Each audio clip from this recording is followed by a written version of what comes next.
Hey there! Welcome to the Prog Monster. My name is Murph. I'm the host of this show, and we're here to do the mini series. We are going to be doing 4 parts, called The Logical Songs, a tribute kind of to Supertramp, I guess, if you want to call it that, or just a series on Supertramp. So today we're doing episode 1, which will feature their biggest album, at least commercially.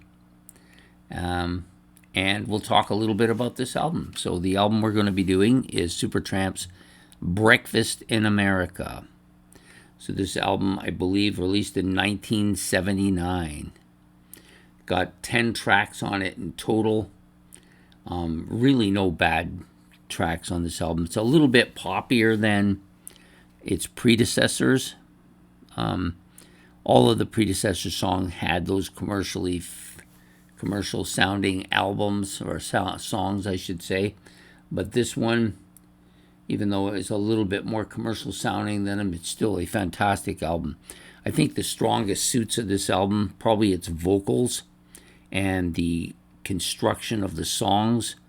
All the songs, at least the songs on side 1, Gone Hollywood, The Logical Song, Goodbye Stranger, Breakfast in America, and Oh Darling. These are all really, really great classical tracks. The flip side, Take the Long Way Home, Lord Is It Mine, Just Another Nervous Wreck, Casual Encounters, and Child of Vision. Another fantastic side. So this has really 2 really strong sides to the album. If I had to pick a best song off the album, well, personally, I think the Take the Long Way Home is the best track. But if you're going by what people like the most, I would probably say the biggest track is probably The Logical Song. So you choose which one you think is better, or if you don't, maybe you think Breakfast in America is the better track. Or maybe you think...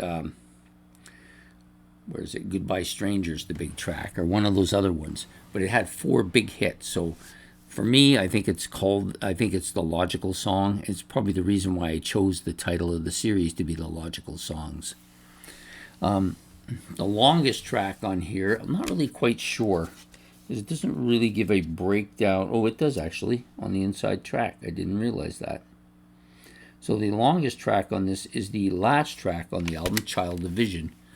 I quite like this track. It's kind of a little bit more proggy than the other stuff, and that's probably the reason why I like it so much. Just a great track, some great piano on it.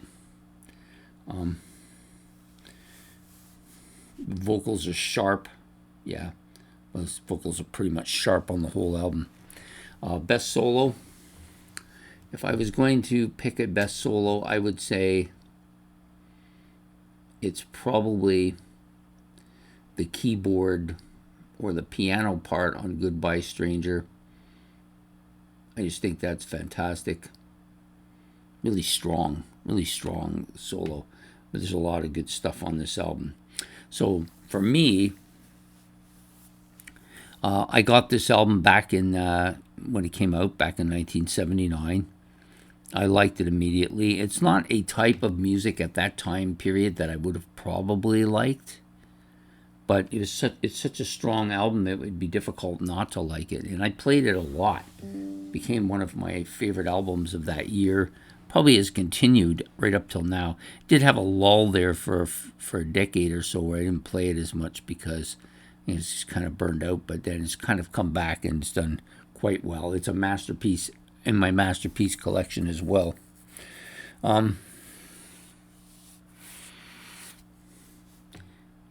And this is, of course, the band at its height. So, at least commercial height anyways. They achieved superstardom by this album. They just were touring, and then they just were selling out everything and playing all these tracks. And the whole album just kind of took off everywhere. So they shot them on the back here. I always like this kind of picture, sitting at a roadside diner and eating up a storm, reading the newspaper and stuff like that. Probably reading the reviews about themselves. Anyways, this is my opening salvo for this series, which is the longest logical songs, and the album and the title we're doing for today, of course, is their most successful album. I would have to say, commercial-wise, this one is probably the one, Breakfast in America, released in 1979. Anyways, I hope you've enjoyed this episode. I'm reading too many comics lately.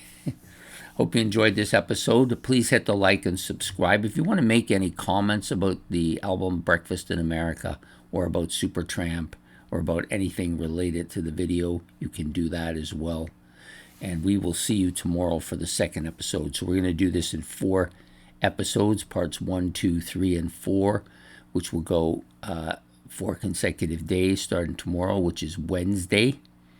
So we'll do Wednesday, Thursday, Friday, Saturday. I was going to do 5 episodes, but I decided that 4 would be good so it doesn't interfere with next week's schedule.